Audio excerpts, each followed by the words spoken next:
Welcome to my UFC pick show. I can't believe I let you people talk me into doing this.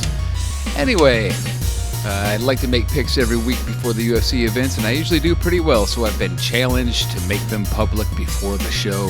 Here it goes. This is UFC on ESPN. We got 11 fights to go over, and I'm going to give you my picks. I'm going to be specific. Here they come.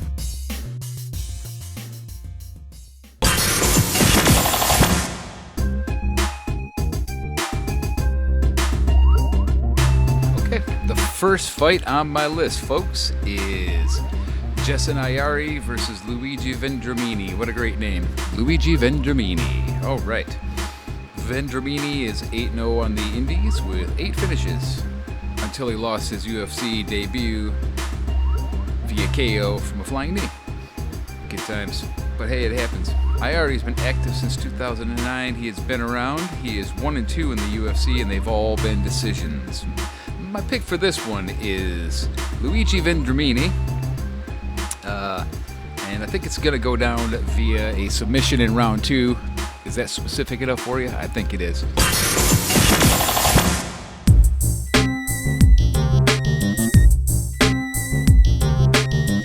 All right, next on my list is Kenney versus Haile Alateng. I think that's how you say that. Maybe not. All right, Kenney is 3-1 in the UFC, and he's got wins over Ray Borg and Manny Bermudez, which is nothing to sneeze at. He also has a loss to Merab Dvalishvili, which is nothing to be ashamed of. That guy's a monster. Alateng is 2-0 in the UFC. He's got 2 decisions and 1 split over lower-tier fighters. I got to pick Kenney in this one. And if you're going to ask me how it goes down, I think it's going to go to the cards. It's going to be a decision win for Kenney. So, congratulations ahead of time, Kenney.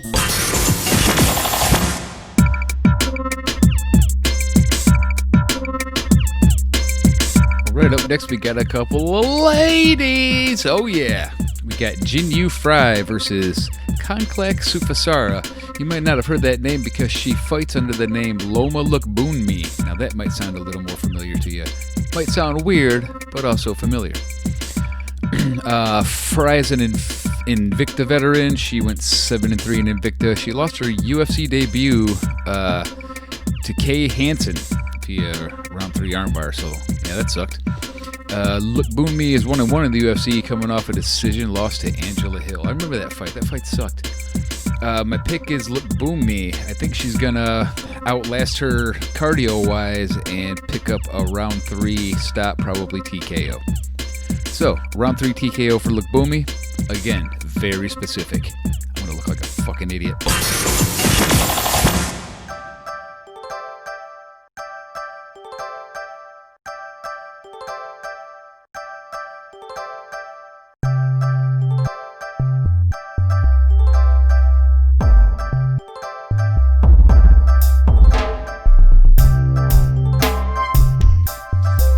Jordan Williams versus Nasruddin Imavov.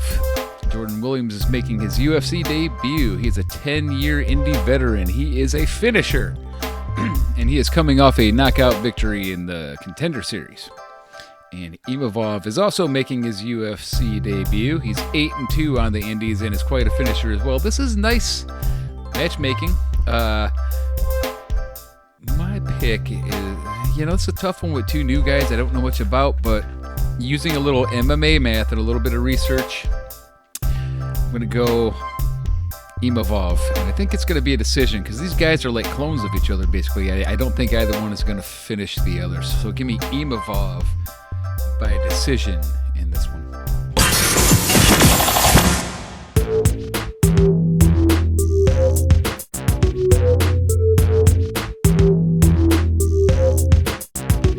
Charles Jourdain versus Joshua Kulabao.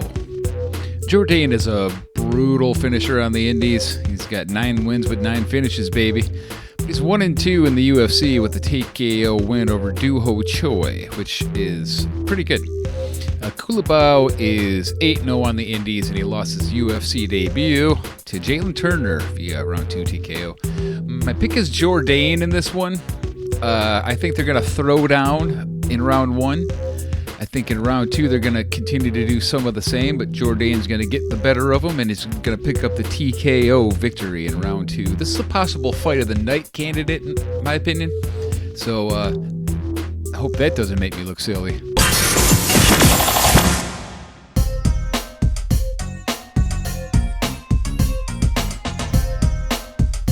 All right, ladies and gentlemen, we are at your preliminary main event, or the feature bout, as it were.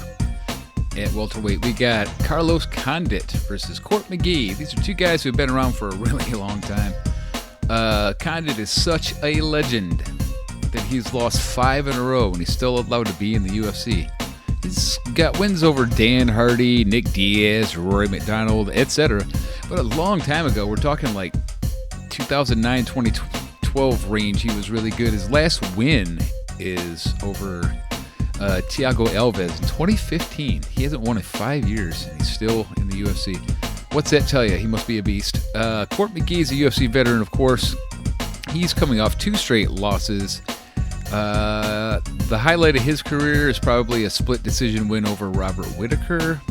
He's my least favorite type of fighter, and what I mean by that is he basically can't be knocked out, he can't be finished, he's too tough, but he also doesn't win, so his fights all go to like long, boring decisions. My pick is Condit in this one. How do I think it goes down? Probably a boring decision. Ladies and gentlemen, let's move on to the main card, shall we?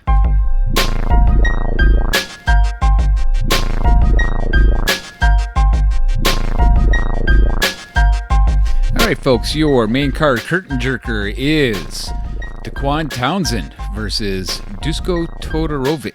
I don't know that guy, I don't know his name. Hopefully I said it kind of right. Townsend is a former indie darling who can finish, but he's 0-3 in the UFC. He's not doing it here, people. He's not doing it. Todorovic is a undefeated prospect from Serbia.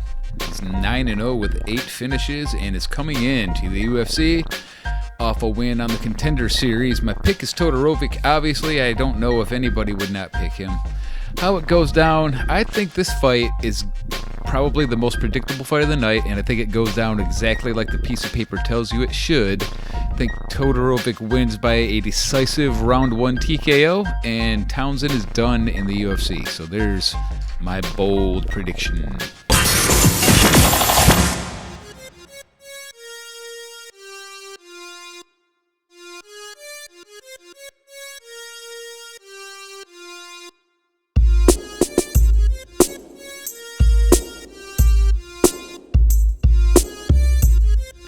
All right, Kyler Phillips versus Cameron Else. All right, this is going to be fun, I think, for me and my buddy Luke. Phillips has a win on the Contender Series, but it did not earn him a contract, and he continued on the Indies. He did eventually make it to the UFC, and he won his debut against Gabriel Silva. So he's 1-0 in the UFC, and he can finish on the feet or on the ground with equal aptitude.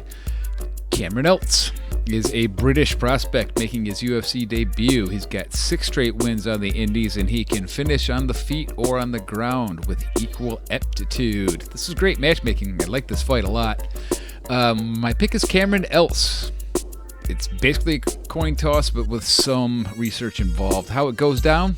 I don't know. I'm going to say this is going to go to the cards. I think it's going to be decision. I'm not super familiar with either one of these guys, but I expect a 3-round battle just looking at the numbers in the matchup. A possible fight of the night, even. I said it. Possible fight of the night.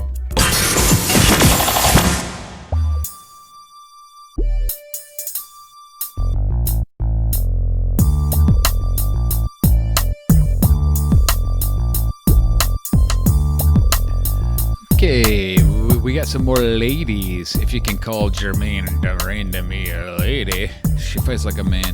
Anyway, Jermaine Durandamy versus Juliana Pena.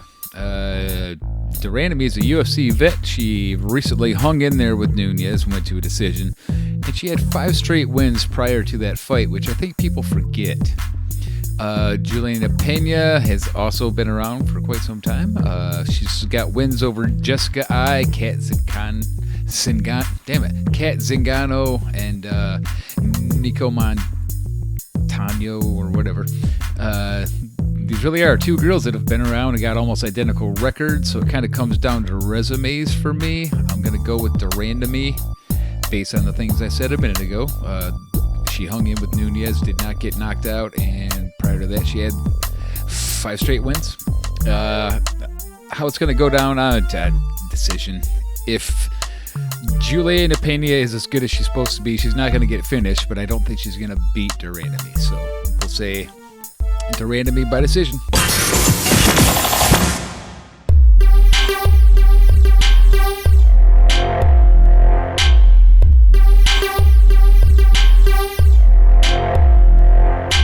Right, we got some big boys up next, the heavyweights. We got Jorge De Castro versus Carlos Filipe or Filipe. Carlos Filipe, we'll go with that. It's easier for me. Filipe is an 8-0 or Filipe was an 8-0 prospect that lost his UFC debut to Sergey Spivak. It was a majority decision and it was kind of bullshit. He likes to finish with strikes. De Castro is a 6-1 prospect. He's 1-1 in the UFC, coming off a loss to Greg Bedful of Guns Hardy. He also likes to finish with strikes. This is nice matchmaking. It's like clones of each other kind of thing. Again, a very tough pick. I'm going to take Filipe.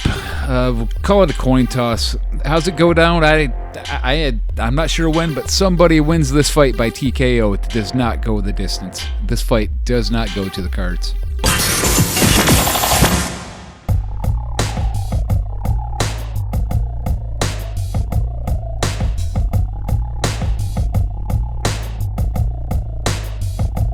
It is main event time, baby. It is main event time. It is ladies. It is Holm versus Irina Aldana. I didn't call her Irene because I don't want her to kick my ass.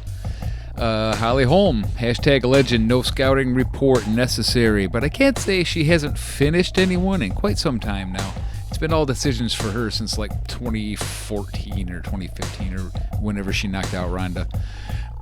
Aldana is coming off a KO win versus Ketlin Vieira, which is looking better and better by the day after how Vieira handled Sajara Eubanks last week. That was a pretty good fight. My only issue is that she almost always also wins by decisions, so this fight's making me nervous. My pick is Aldana, and how it should go down, I think, is Aldana should win via TKO probably in round 2. Because Holly is on the way out. She's older. She's been around. No offense to Holly, of course, but that's how it should go down. Unless, of course, Aldana's not as good as she looks and as good as we think she is. But yeah, I'm choosing Aldana. I'm choosing her by a TKO in round 2. But god damn it, you guys. I got this nagging suspicion that Holly might hang in there and win this thing by decision, but my pick is Aldana by TKO in round 2. But I wouldn't be surprised if Holly hangs in there. She's a tough broad. All right, there's my picks. That's my picks. I picked all 11 fights. I gave a finish. I gave a winner. So get all your money out of the bank, mortgage your house, and bet all of your money on the people that I just listed. I don't recommend you do that.